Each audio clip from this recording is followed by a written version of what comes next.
We're just going to give it about 30 seconds so that people can trickle in.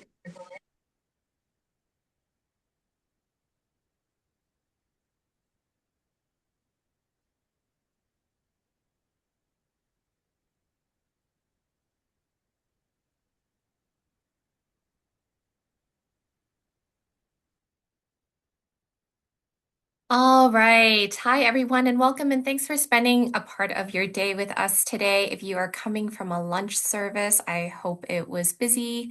I'm Anna Pham, Restaurants Canada Director of Content, and we are so excited for today's session because we get to share our platform with partners that we absolutely love, the Reseasoning Coalition.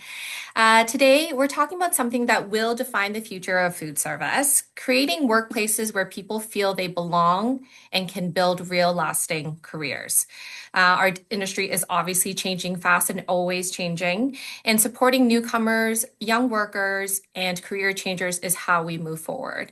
And of course, we have an incredible lineup today, as you can see at the top of your screen. How amazing is it that we have incredible chefs taking out their time from their busy kitchens to share some insights today? So before we dive in, just a quick few notes to help you get the most out of today. This session is actually being recorded, so please don't feel like you need to scramble to take notes. The recording and of course also any supporting document or resources from the Reseasoning Coalition will be shared after the fact. You can drop questions anytime using the Q&A box. We'll collect them and answer as many as we can at the end of the discussion. The chat is also open if you want to say hello or share some reflections, but please use the Q&A for formal questions so that we don't miss them. And then, of course, if you have any trouble with your audio or your video or anything else, please leave a note in the chat. And then, of course, I can assist you with that. All right, let's get into it. So I do want to welcome the Reseasoning Coalition to take over. The floor is yours.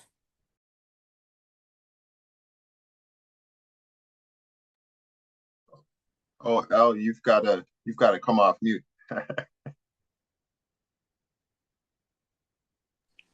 There we go. Bound to There we go. happen one way or another. Thank you so much for catching that. That's my co-founder, Philman George. Couldn't be here without him.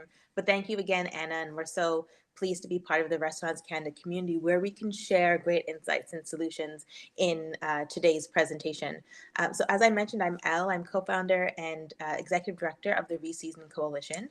And we're a nonprofit specifically focused on increasing Black representation in the food service industry. We want to be able to create solutions that ensure that folks from our community are able to reach their highest potential. And along the way, creating blueprints for other equity denied groups and other racialized folks to reach their full potential in a vibrant multicultural industry such as food service. And while I'm not a chef, I am a marketer and a researcher, and I did have a very small stint of time as a food service supplier as well. But this is an industry that we really love. And so we hope that at the end of this presentation, you'll walk away inspired. You'll walk away with a deeper understanding of why equity is so important to the resilience of our industry. And also hope that you'll walk away with some really fantastic gems from two of our celebrity chefs here on the call with us. But for now, I'll throw it over to my co-founder, Phil and George. Phil? Thanks, Elle. I've got the pleasure of introducing two chefs that are going to kick off a conversation that we're going to call the pass, okay? And we're very intentful in selecting these two chefs. And let me start off by reading. I mean, I don't think they need any introductions, but in case, I will read off their short bios for you. We'll start off with Chef Michael Smith. He's a celebrated chef, Canadian chef, TV host, best-selling author, and PEI, Prince Edward Islands food ambassador, dedicated to promoting sustainable home cooking and unforgettable farm-to-fork dining experiences at the Inn at Bay Fortune. So welcome, Chef Michael Smith. And we also have Chef Suzanne Barr, who is a celebrity chef who you may recognize from Food Network programs such as The Wall of Chefs and Top Chef Canada, or maybe her acclaimed restaurant Saturday Dinette, which she opened in Toronto back in 2014. Chef Suzanne is currently the executive chef of the South City Kitchen Restaurant in Buckhead, Atlanta, USA. she never forgets her Canadian connection. So that's why she's here with us today. And we are figuring out a way to get her back into Canada in the spring for a few events. We're honored to have both Chef Suzanne and Michael Smith joining us. And I just want to give you some context as to why these two chefs are here. Because Chef Michael, I met Chef Michael. We met, Elle and I met Chef Michael at the Culinary Federation conference this spring. And it was in Moncton, New Brunswick, of all places. And I remember Chef Michael's keynote speak, and he mentioned, that he's got a focus on making sure that his employees come first. And in order for the restaurant to succeed, his employees have to be feeling like they belong, feeling like they are part of the entire operation. That really stuck with me. And after his keynote, we connected, and really glad to have Chef Michael here to share his perspectives so that you can learn from some of the things that help make his restaurant successful by focusing on the staff. And then Chef Suzanne Barr, no stranger to the Reseasoning Coalition. We have known Chef Suzanne for over a decade now, fan of her work inside of Canada, out wherever she travels. She brings a grounded sense of equity and belonging, understands that the staff, the team, in order for the restaurant to reach its full potential, the team members have to reach their full potential. So that's why they're here with us today. And I will start it off, this conversation called The Past. And Suzanne, I'm gonna invite you to come off mute, and I'm gonna ask you a few questions as we think about Canada today and the youth and the newcomers that want to join our industry. I wonder, from your perspective, what does a successful restaurant look like in today's climate? Absolutely. I just want to say thank you and hello, everyone. It's really a pleasure to be here. I'm calling in from Atlanta, but my heart is always with Toronto, as Chef Philman said. I think for me, because I've had the obvious opportunity to be both in Canada and the U.S. in the industry, and to be running restaurants and understand that success is not just by how many bums and seats you can count within a service. Successful restaurants, to me, in my eyes today, have a lot to do with the fact that our folks walking with the mindset of that this is a place that I feel that I can grow, that they are being seen, that they are being heard, that they see the value of being on time to work when they're scheduled, and also to leave when they're scheduled to leave. To see the value of what this company and the industry can do for them, to be able to have access to all of the programmings and all of the support systems that organization or organizations like Restaurant Canada can provide that particular chef and or line cook and or service person from the front of the house perspective. That separation between front and the back, that is not a successful restaurant. The success is seen when we all see each other by the value that we bring. We need each other as much as we need our guests to come in and feel like they are coming into a welcoming space. That the space that they're coming into to eat and to dine and support is a space that they see and they feel that everyone that's there feels warmed and welcome. They feel like they're supported and heard, and that they're lifted up, not just for the fact that they're getting paid biweekly, weekly, whatever that might be, but because there is a real future of this industry that sees the importance of the value of the team. The sustainability of our staff and our team is way more important than anything else for me, in my opinion. We see that as the future and the real success of this industry. I love it. I love it, Chef Suzanne. There's a lot of nuggets in there, but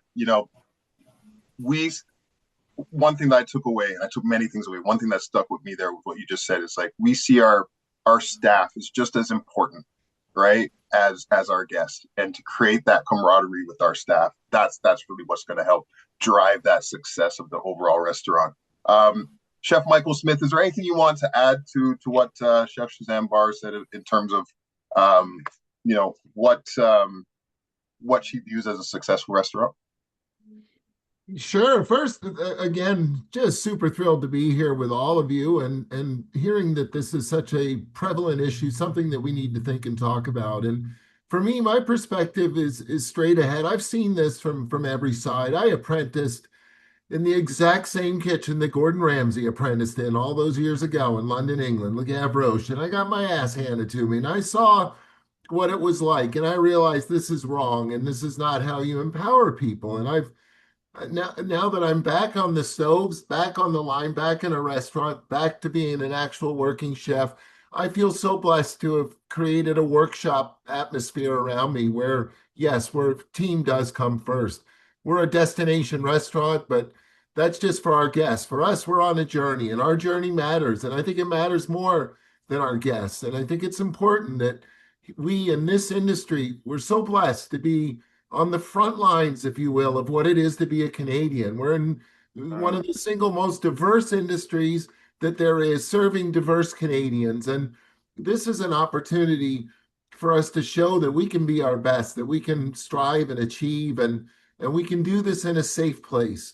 So for me, the goal is to create that safe place where we can come together as a team every single day, see each other authentically, and collaborate. And that's how you learn. That's how you earn knowledge. That's how we move forward. And equity is a huge part of that. We have a responsibility to see the best in all humans. And when we do, we can be our best and we can move mountains as teams. And hospitality is one of those innate drivers of good people where it just gives us permission to be our best. And thus I think we are an industry where implicitly we must serve as an example to all industries that equity and diversity can be celebrated and be a strength. Absolutely. No, I love it. And this, I'm sure you're hearing these responses. You understand why we've got these chefs on the call today because they get it. We were all raised, you talked about your first apprenticeships and whatnot. And I think we all come from a certain vintage. And that vintage was the customer was first, right? Customer is always right. That's how we were trained, but we're seeing that shift now. And both of you have made that shift, putting your employees first so that the customer can then experience that first class hospitality that they come to expect when they enter your environments. So to help operators kind of further that knowledge, Chef Suzanne, what tactics in particular did you use to create an environment where all the employees felt like they had each other's backs? What did you do specifically? What systems did you put in place to make sure that happened?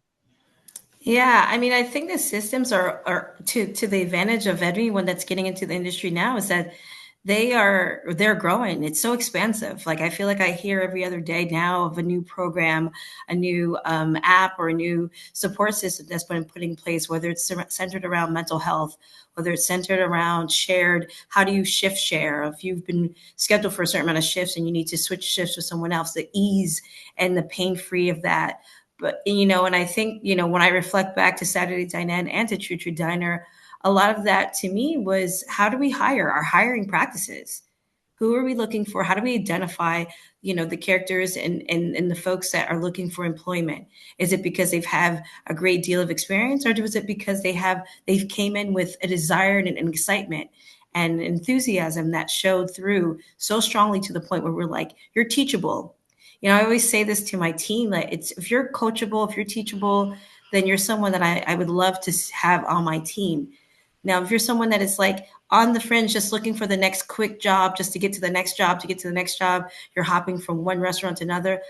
Good luck, all the best. And I get that, like you're on a different mission. But I think a lot of folks, young folks, newcomers, they're looking for longevity, sustainability, and that to me is huge because you want to be able to honor that. You want to be able to offer that as a perspective that gives that person the right to decide and choose. They get to choose if this dance that we're doing, this little dating game that we're doing, hey, here's an interview, here's a stage, here's this, here's that. But how do we like each other? Do you think that you can grow with us? Do we think you can grow with us?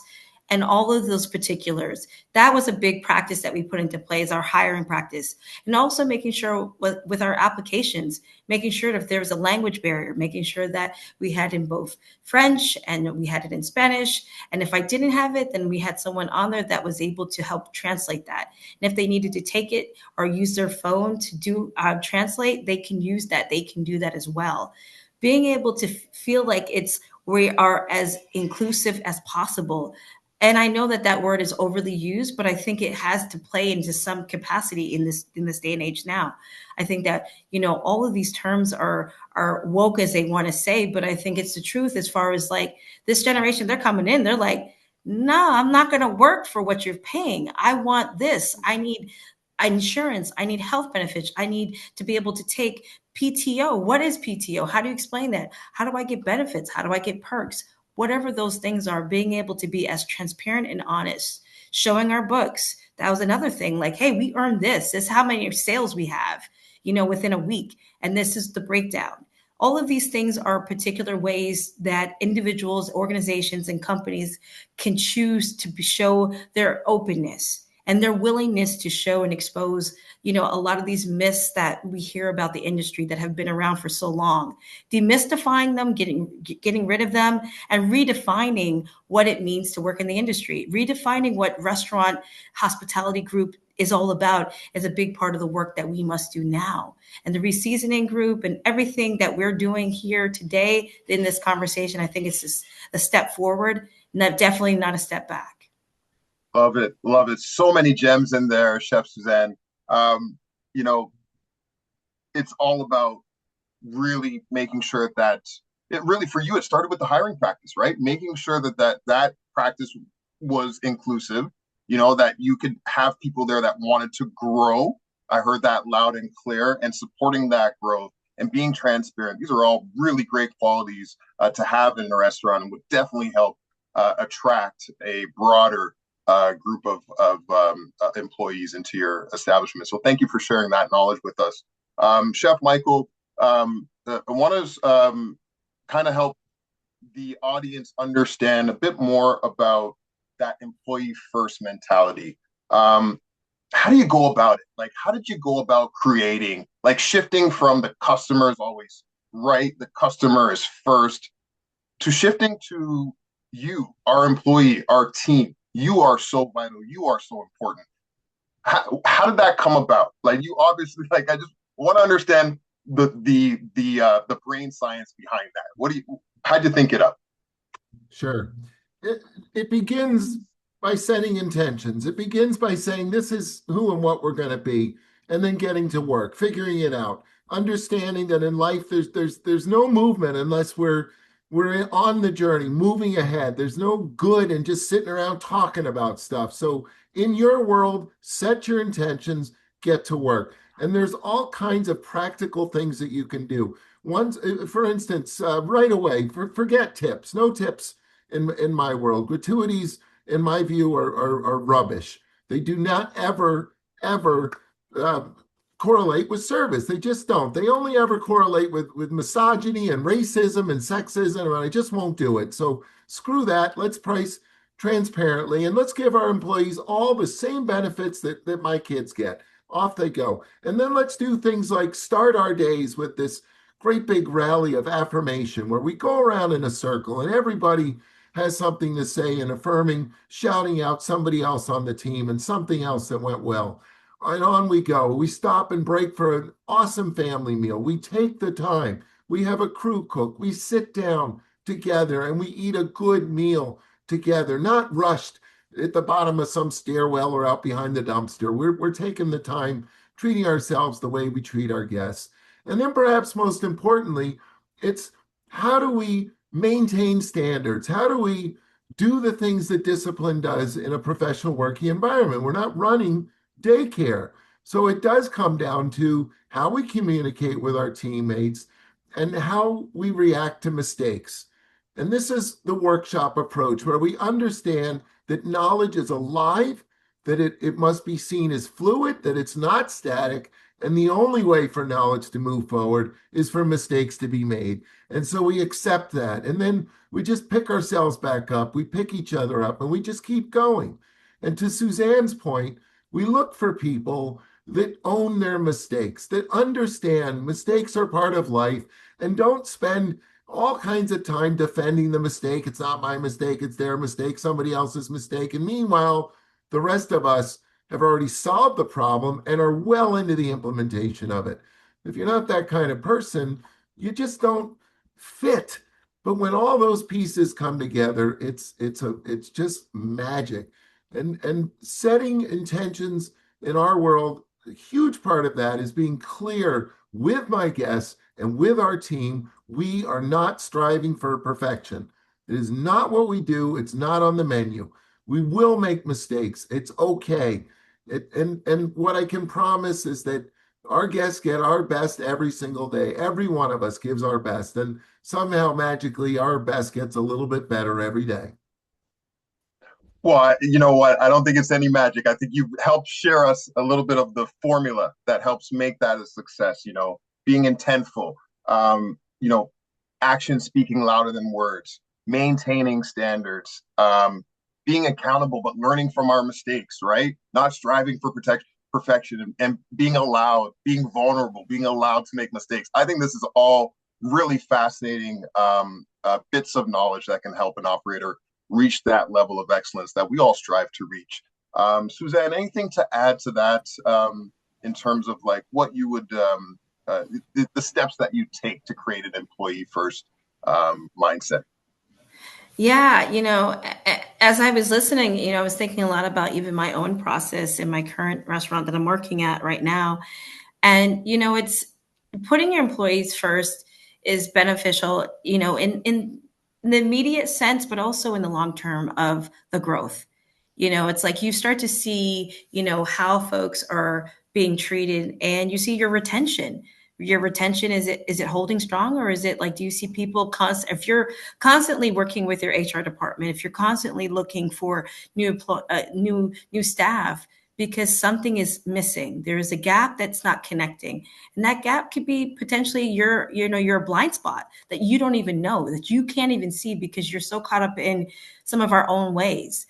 We're caught up in we're in their own way of our own success and our own growth, because sometimes it might be from just past experiences, chefs that we've worked for, operators that we've worked with, people that have told us that, oh, this is how it's done. This is how the industry is run. This is the way that it is. And it's like, well, for whose world? And how much longer can we continue to say that before we have to reimagine, like, let's form it into what works for us and what is working in this current environment, and the type of talent and skills and individuals that are coming in for job seeking, and how much experience.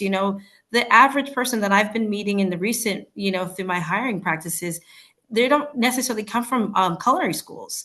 A lot of them are coming from just working at other restaurants for years, or they've had a burst of desire and interest because they've seen it on TV. They see a passion for, wanting to be a chef, or wanting to become a TikTok chef, whatever that might be. But the skills look different. But again, it comes down to, putting the importance and the value into, how can I continue to help your growth in this role, in this position? Because in the long term, it's going to benefit us as a company, us as a collective, and us as a team. And no one is out there on their own. I always say to my team, it's like one sound, one voice, one team, one line. And we truly embody that to the best of our ability. And to Chef Smith's point, we are going to make mistakes. We are imperfectly perfect. And we have to understand that that's how we grow. That's how we gain more knowledge. And that's how we continue to become better in our craft and grow in our craft. And I never want to stop growing and learning. I want to keep on being in an open palette, empty canvas of just continually learning more and more and more. Absolutely. That is why we got into this industry, right? We were fascinated by culinary arts and hospitality and the challenge that it brings, right? You can never really be perfect in this industry, and you're always continuously learning, right? So, for those of you that are listening into this call live, this webinar live, I invite you to put your Q&A into the chat as we, that perfect segue of we're learning. Here's two chefs here that have experience, that have done a lot of trial and error, and chefs that you can learn from. So if you have any questions, pop them in the chat. We are going to move out of the pass. We've heard from these amazing operators, Chef Suzanne, Chef Michael Smith. I know you got some stuff to prepare for. I invite you to definitely stay with us if you can for Q&A, because we're going to open up Q&A once we get through our next section, which is we've heard from operators. Now I want you to hear from the youth. I want you to hear from newcomers to Canada. What are they saying about our industry? What is either helping them gain access to our industry, or what maybe might be repelling them from our industry? But before we do that, I want to ground you in some insights. And for that, I'm going to turn over to Elle to help share some grounding information for us all.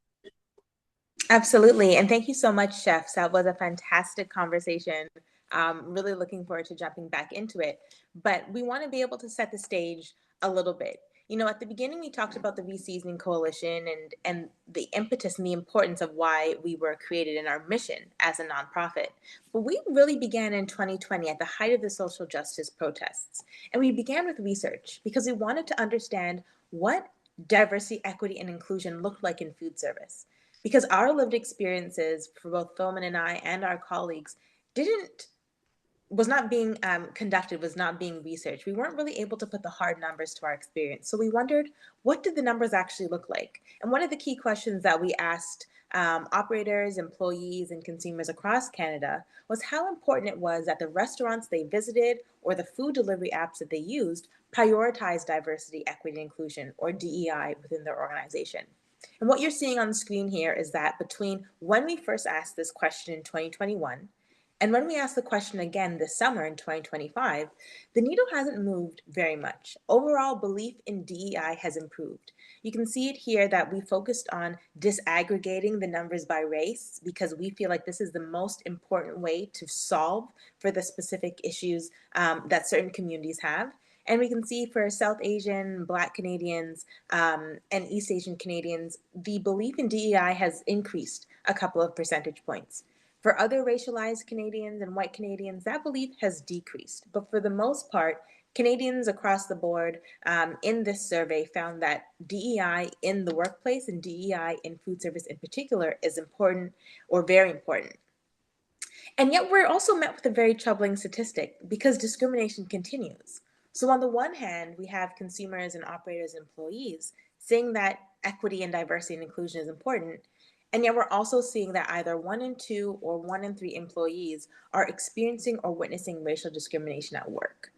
This is not a great stat to see, and we do hope that these numbers change significantly as we continue to capture data about the food service industry and break it up by race. Because in order to create a resilient industry, discrimination can't come along for the ride. We have to be focused on equity. And I love what Chef Michael and Chef Suzanne have shared in their responses about the importance of seeing everybody as individuals and understanding that their unique experiences is the value that they bring to the organization.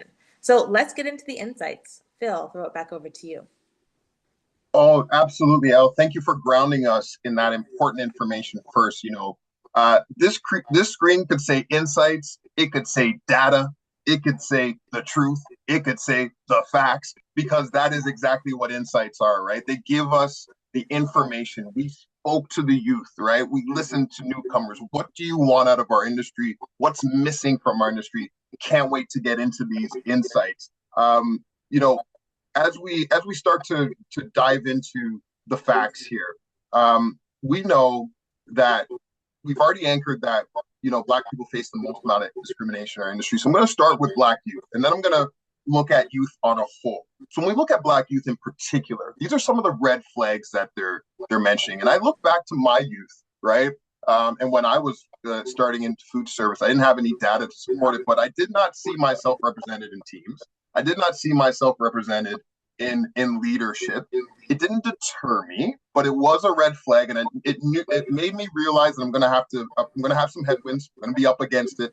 I'm gonna be up against some bias and discrimination, and I'm gonna have a thick skin. I was very prepared for what I went through, and now we've got to do our best to make this industry better. All right, and we're seeing from the youth, we're seeing from newcomers, this is what they want. All right, we want workplaces where there's more people that look like me. We want workplaces where there's more leaders that look like me. I want to draw attention to that second point, though. The first and the third bullet points, those are going to take time. Okay, that second bullet point, that's low-hanging fruit. Rushed or interviews that don't feel personal. Folks, we're in the business of hospitality. when a potential employee walks into our establishment for an interview, like that's our opportunity to show them, that we believe that this operation that they are coming into is a place that they can grow, place that they feel like they belong. And if your interview process doesn't have some care and guidance, the youth, they see it and they've mentioned it here. So let's do a better job as an opportunity to attract more Black youth into our industry. But it's not all dire. There are some good stories coming out of this, and we know that we got to anchor in the Black experience because the Black community is vital for the success of food service on a whole, right? This is why the Canadian government has invested in the Reseasoning Coalition so that we can do the research, so that we can provide solutions, because this industry is one of the largest employers of Canadians, period. So when we create an industry where everybody feels like they belong, the entire Canadian economy benefits from it. And right now, there's still some good things. There's still lots of Black people that want to work in our industry, that are currently working in our industry, but we can do a much better job. Absolutely. And just to carry on with that, one of the great data points that we found in our latest research is that youth do want to work. And I think Chef Suzanne summed it up so well in terms of the influence of pop culture on youth perceptions of the food service. Whether it's The Bear, whether it's Sweet Better, MasterChef Canada filming in Toronto and filming across the country, youth are seeing opportunities for the culinary arts, and yet are facing similar headwinds that Philman mentioned. 46% of the youth that we spoke to, either in our survey or in focus groups and in-depth interviews, said that they can't find jobs nearby. And for you as operators and for you as leaders and managers, you might be saying, well, we post jobs all the time. There's a sign in the storefront. What are they saying? I think what this is reflecting is that youth are looking for employers to take a different track when it comes to seeking them out and finding them. Think a little bit outside of the box when it comes to advertising the jobs that are in the neighborhoods that you serve, but that also may be across the country if you operate a franchise. What we also found is that youth want to work, but 35% of them can't find jobs related to their area of interest. And for us, as we were thinking about and analyzing this data, what this says is that there is a new story that has to get told about what's possible in food service. There are some pretty big knowledge gaps about the different areas that you can work in, whether you're working in front of house or back of house, whether you're interested in operations, maybe you're interested in marketing. All of these roles are available in food service, and yet youth are not aware of them. So how do we tell a different story about what's possible for them in food service? And I think this is even particularly important because less than 6% of the youth that we surveyed across the country see food service as a long-term career option. So again, there's a great opportunity here to paint a bigger picture of what's possible in food service and why your company in particular is a great one to actually build out a career.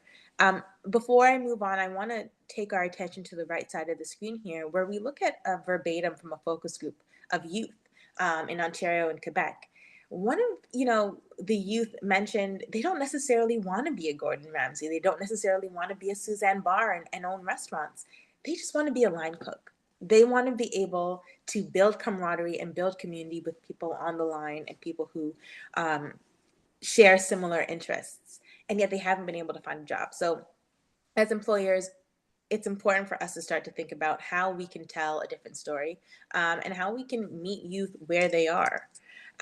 Because overall, despite what may be shared currently about why youth unemployment is as high as it is in Canada, youth want to work. Less than 5% of the youth we surveyed said that not wanting to work was not a factor or was a factor affecting their unemployment status. So the youth are out there, the jobs are in food service. How do we close that gap and bring them together? As we thought about analyzing the data between 2021 and 2025, we found that, really what youth were asking for in 2021, just coming off of the social justice protests of 2020, where unfortunately the food service industry wasn't as vocal as other industries, we're seeing the same sort of recommendations and solutions for youth in 2025 as well. They expect equity at work. They want to work, and they want to work at workplaces that see them as individuals, prioritize diversity, prioritize inclusion, and create opportunities to remove the unique barriers that they have. And so with 54% of youth believing DEI is important or very important, there really isn't a lot of wiggle room for operators and employees when it comes to this specific topic. And just to pause, I want to be able to, clarify what youth are asking for. The youth are not asking for equality, which would be giving everybody the exact same thing. They're looking for equity, which is a system where you're removing the unique barriers that people experience because of their specific identities. And as an employer, recognizing those barriers and working towards it means I see you. I see your specific experience, and I'm committed to creating a place where you can thrive despite them or in spite of them. And so the other piece that we, found was particularly interesting as it relates to expecting equity at work for youth was that 88% felt like restaurants have to play a role in supporting racial justice issues. I mean, it's not surprising when we think about this stat here with 1 in 3 believing that racial injustice is an important issue.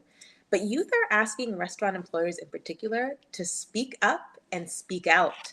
They want to understand that the employers that they're working for, again, support the communities that they work in, understand that this is not a transactional relationship. As Chef Suzanne mentioned and as Chef Michael mentioned as well, youth are looking for community, wanting to be able to belong. One of the ways that you suggest that employers demonstrate that they belong is showing up in racial justice issues and showing up in social justice issues as well. And we'll get to some of the opportunities for supporting that in a few other slides. Phil? Thanks, Elle. Once again, this is more data, more insights, more truth, more facts. And I just want to thank the Future Skills Center for entrusting us with, going out there and collecting the information to share with you all.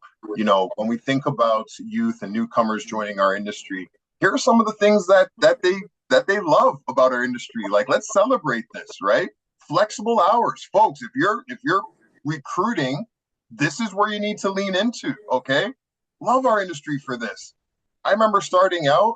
I'm a morning person, even though I've got some energy in the afternoon right now. I'm still very much a morning person. And so I started out as a breakfast cook, right? Learning breakfast cookery, up early, out early, right? Still had the rest of my day. There's other people that get up a little bit later and would rather do the 10 to 4 shift, right? Set you up for lunch, get you through lunch, clean up lunch, and maybe help out a little bit for dinner, right? That's that 10 to 4 shift. That's available in our industry too. Then there's the 4 to close, or maybe it's the 3 to close, or the 2 to, like, there's options, flexible hours. We've got to celebrate this and do a better job of advertising this in our recruitment attempts. Look at the second point there, in terms of why youth and newcomers are looking at our industry, is developing a social network, going to work to have fun, to hang out with people that are like-minded, that are possibly in your same age group. This is awesome, right? When I hear stuff like this and I hear Chef Suzanne Barr and Chef Michael Smith talk about the teams that they're building, creating an environment where people are excited to come to work, right? This is what we got to lean into when we're making these job postings, to let people know that this is an environment where you can have fun. Look at the verbatim off to the right there. I want to work on a resort boat and do the fun stuff. I think a resort boat, I think this person is talking about a cruise ship.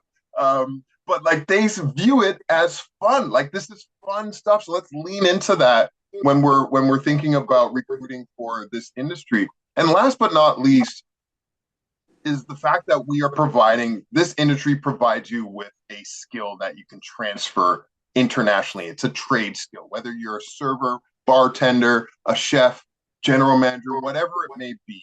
There's something that you can take away with you to wherever you are in the world. I remember starting off in this industry, and I was at George Brown College. And I remember a chef pulling me aside and said, "Phil, you know what? I can see that you're working hard to be a good chef. Keep that work ethic up.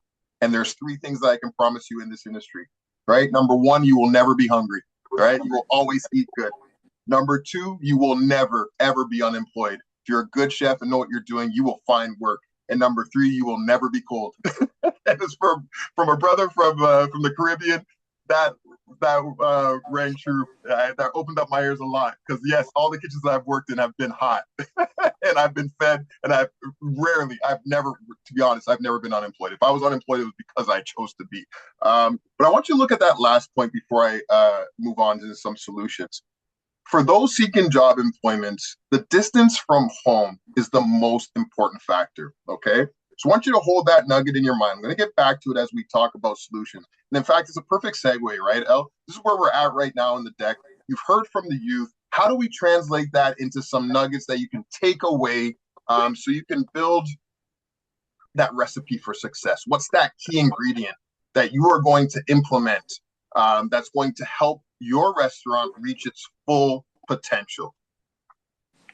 Yeah, I think when we think about the recipe for success, and in the conversations that Phil and I have had with community partners, with corporate food service leaders, and with operators as well, really what jumps out is a commitment to equity.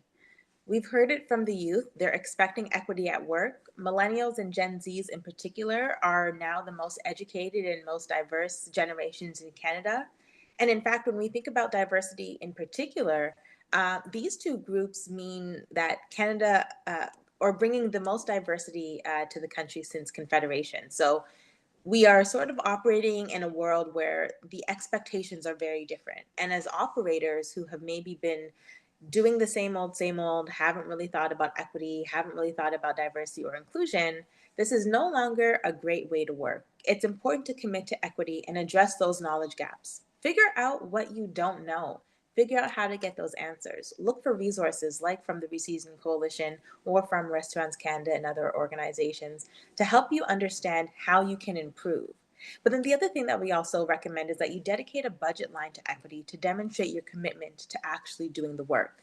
It doesn't mean that you have to put a lot of money behind it, but demonstrating that there are financial and time resources available for your employees or managers to get training, for you yourself to work towards professional development and a specific focus of diversity, equity, inclusion, anti-racism, anti-harassment, etc.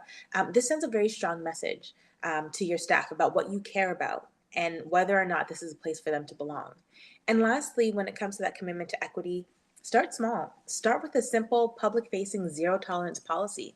Let your staff and your guests and your diners and your consumers know that your workplace is not a place where discrimination, racism, harassment can thrive.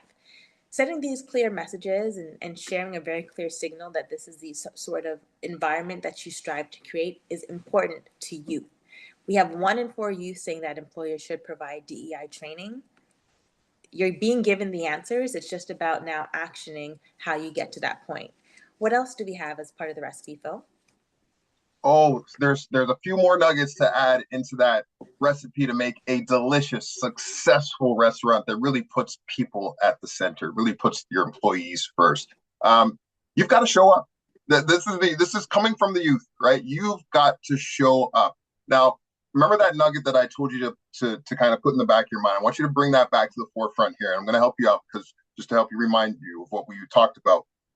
You said that finding work that's close to home is vital. It's so important. That's what they're looking for. Location, location, location. It's like buying a house, right? Or investing in property. Location is key. Okay. So 46% says that they can't find jobs nearby. Youth are saying 46, almost like it's almost half of our youth saying we can't find jobs nearby. So what does that mean? The help wanted sign on the front of the restaurant, we need to go beyond that. We need to be very intentful of recruiting within our communities, right? How do we do that, right? How do we move beyond the help wanted sign only, right? We got to show up where the youth are at. We got to get onto their phones, their devices, search for other platforms to advertise that we are looking for help, that we want you to be part of our team, and our team will help you grow. This is a career that we're offering you, right?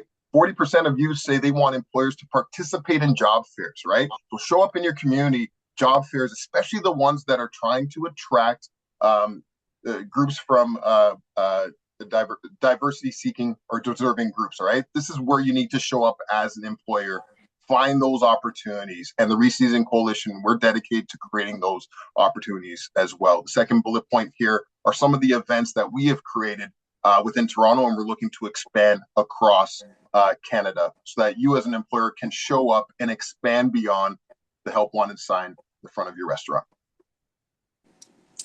Absolutely. And really, I think this all comes back to the sense of courageousness that we all have, whether we've worked in the food service industry for a couple of years or for a couple of decades.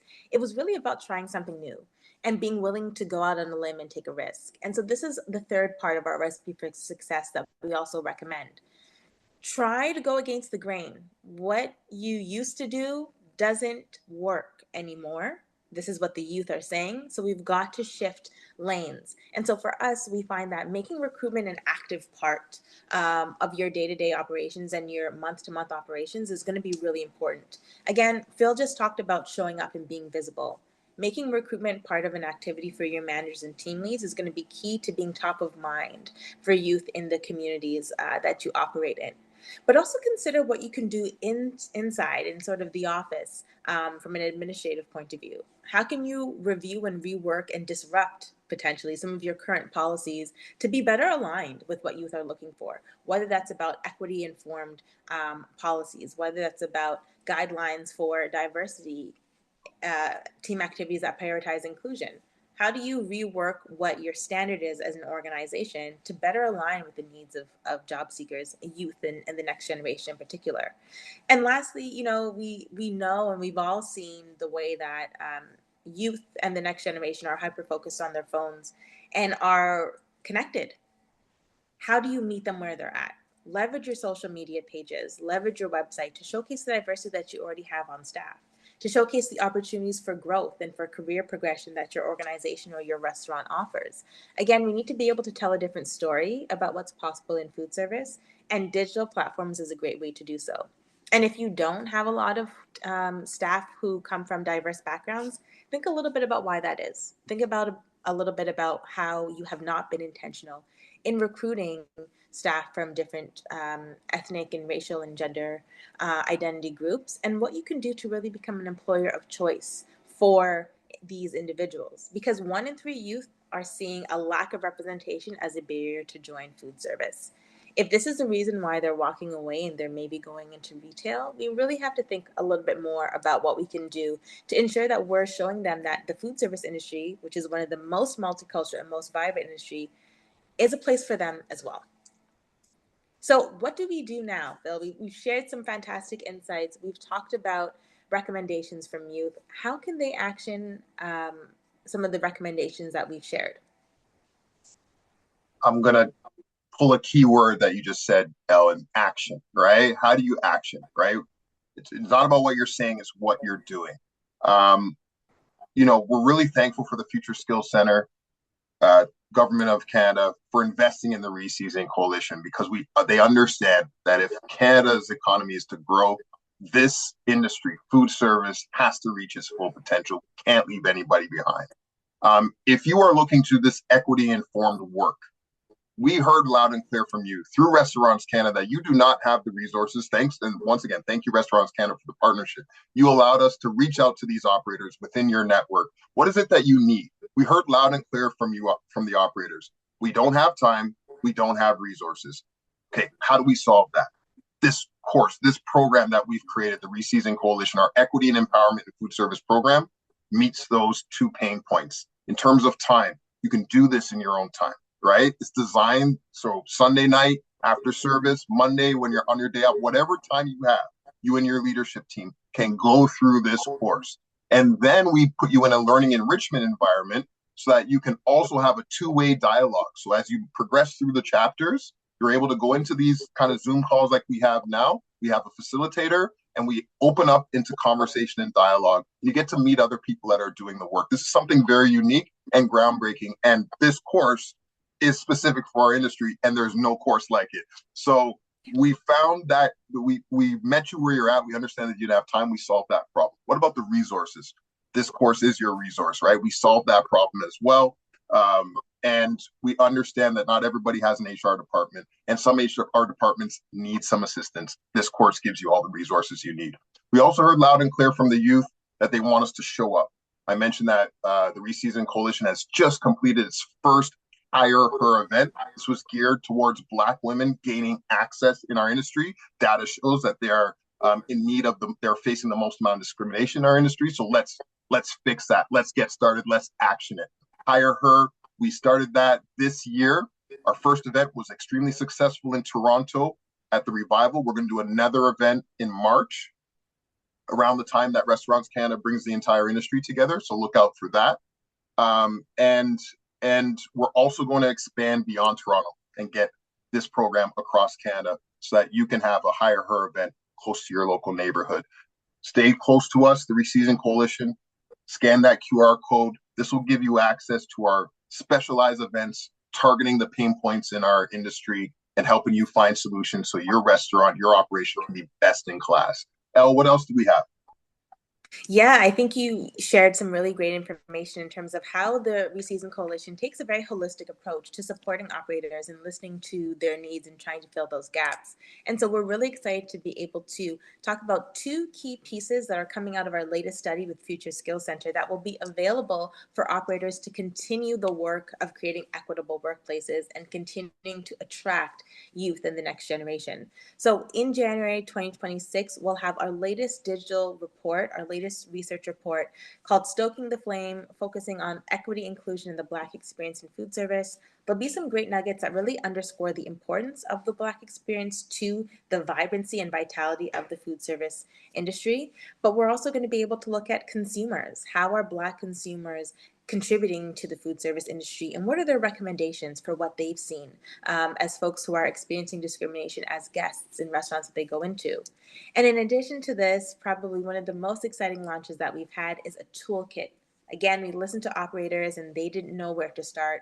And so our Stoking the Flame at Work toolkit will include principal resources, inclusive hiring checklists, guidelines for creating equity-informed workplaces, and a lot of other tools to really help you get started, giving you sort of that pen and paper opportunity to start jotting down how you can create a workplace that attracts youth of diverse backgrounds and identities, retains them, and promotes them so that they can really achieve their full potential in the food service industry. So all of these resources are available to you. If you haven't already opted in with Restaurants Canada to join our newsletter, I believe there still is an opportunity to do so.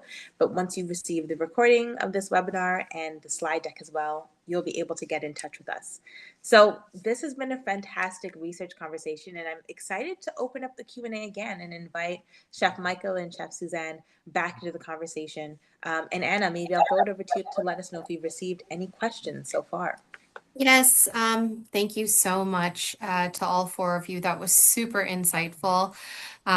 Just so many tidbits in there that can be shared. The first question here, which I feel as though they had asked us before you had shared some of the insights as well, is so many restaurants have problems finding staff. What advice do you have to attract applicants? And this was asked before you had started talking about the different types of recruitment.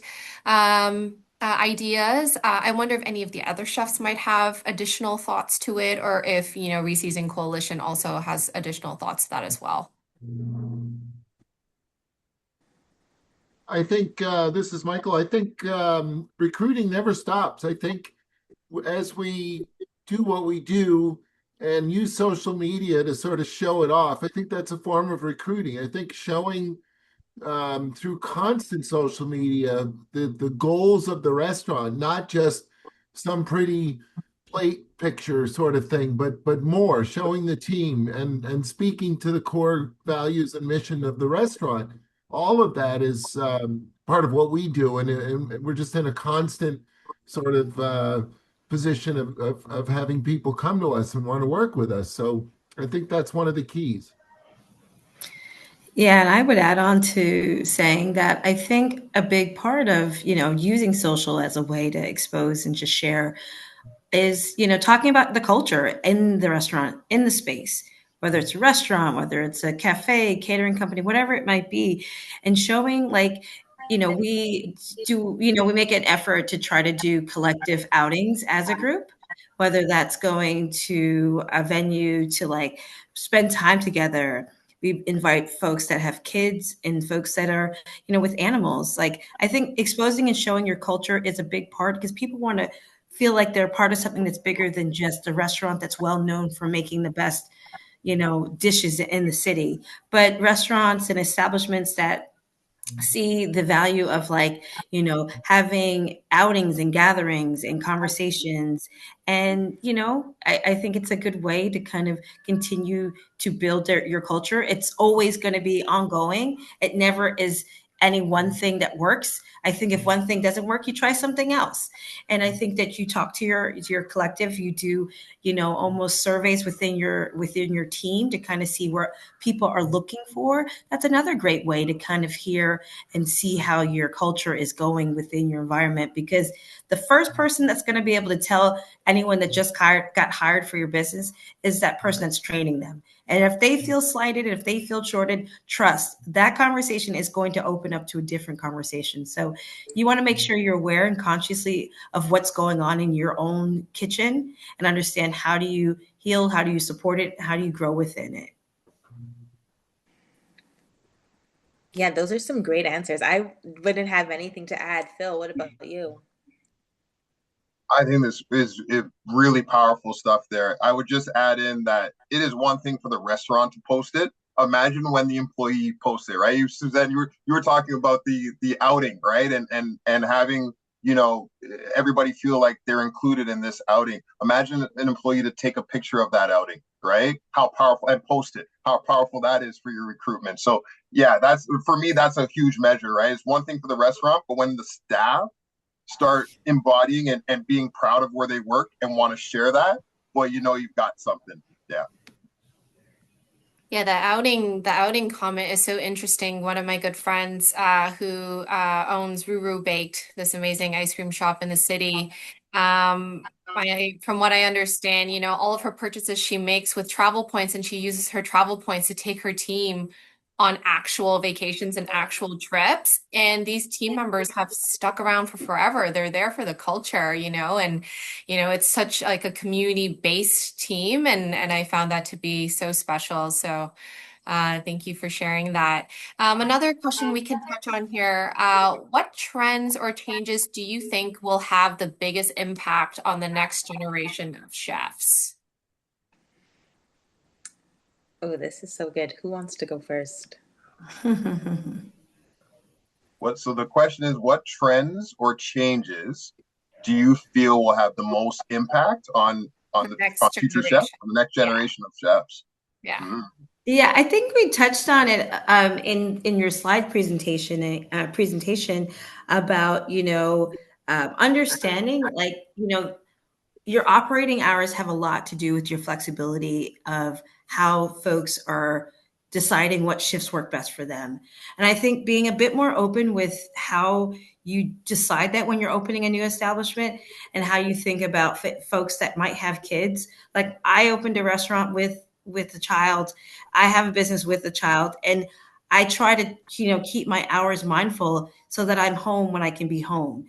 And that's something that I think that's a growing trend. Like, how do families continue to support this industry in a way that it doesn't feel like you're taking away from, or you're taking away from anyone? As a female executive chef, my role is all encompassing. It has many layers to it. But my biggest role in my life, for me, is to be home with my son and to be there as his mom. So I have to balance that out. And so, as an operator, as an owner, being a little bit more flex with your operating hours and how you employ people and how you work around with that. I think it's a big conversational piece around whether you're within your space. Do you have childcare? Do you have support within your space? There's a few organizations that are working on that right now on Capitol Hill to bring that conversation up. And I think that's a conversation that's going to continue to grow. It's not just something that, families are a big part of our future. And that's what we're here to talk about. And I think we got to consider, how do we continue to operate when knowing that there are folks that need more flex in their schedules, and being understanding and supportive of that. Love that. I love that. And so we have about a minute left, but I'm going to squeeze in one more question because this conversation is just so good.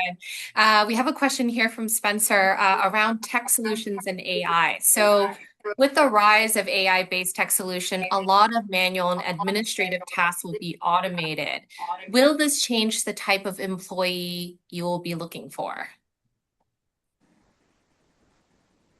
Who knows?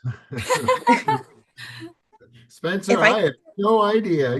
There's always going to be a place for a real person with a real human heart taking care of another human being. I think our industry will find a way to be supported by AI and robots and lasers, just like every industry. But 4 p.m. For now, I think it's up to us real people to just keep thinking for real people. Absolutely. And I think I would also add to the inclusion of technology and AI in the workplace makes it even more important that we do focus on equity and that we do try and create workplaces where people belong, because you always want to be able to have that balance of creativity and automation. And so if you're prioritizing tech over people with human hearts and human abilities, you're going to lose out on the staff that you desperately need. And so it's really important that you continue to think about how you're instilling equity and inclusion in the workplace. How are you finding people who are open, who are eager to come to work, who are eager to learn, people who are coachable, as Chef Suzanne mentioned, but also creating a workplace where folks know that they aren't going to necessarily be replaced because they're valued for their identities and for their unique experiences. So I think that it's really important for operators to strike a very clear balance between continuing to care for people, because caring for your employees translates to great guest experiences as well. And for guests who want to be able to come in to an environment and to an atmosphere where they're greeted and they're able to have conversations with their servers, where they feel welcome, that's something that you're never really going to be able to get from AI service. So being able to create that balance and dedicating your time and your resources to creating a workspace where folks of varying identities can thrive, I think is going to be key to navigating that sort of partnership that we're starting to see with tech and AI and food service. Phil, do you have anything to add on that point? Not really. I think you guys covered it all. I was gonna mention some of the things that I've seen overseas in terms of like automation and whatnot, but yeah, I don't want to encourage that. To be honest, I love the way we are set up right now. I think there is some opportunities for AI to improve, but I think you guys made the greatest points here. It's all about finding that balance and knowing that this is an industry that is fueled by people. So we've got to take care of the people and put them in the forefront, make them the celebrities, right?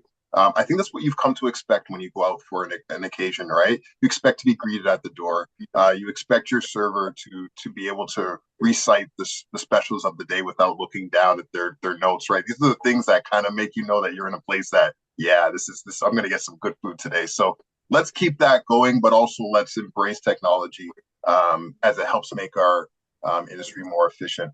And I know we could like keep going here, but we're probably at time, right? Like, yeah. Yeah.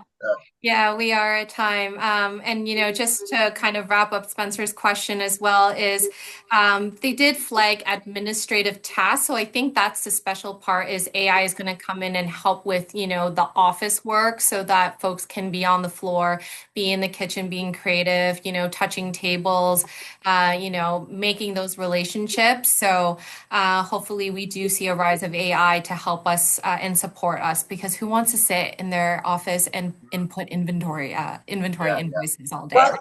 So listen, for some youth, that is their area of interest. So we want to make sure that we're telling that story Sure. as well. That is totally fair. Okay, great. So again, thank you so much to everyone for joining us today. Of course, thank you to all of the chefs and to the Reseasoning Coalition team here as well. I really do hope that everybody got some fresh insights. Of course, recordings, resources, all of the digital reports that Reseasoning Coalition had highlighted earlier can be sent through. A lot of you folks have opted in as well, so you will be in touch with Elle and Phil. And then again, of course, reminding you that we are always open to different types of webinars. So if you want to reach out to us, webinars@restaurantscanada.org, I would be more than happy to put out content that works for our members. So thank you again for spending time with us today. Have a wonderful afternoon, and we'll see you in the next one. Thank Bye. you. Bye, everyone. Thank you. Great job, Phil and Elle. Great job. Thank you. Good Great job, job. Ted. Yeah.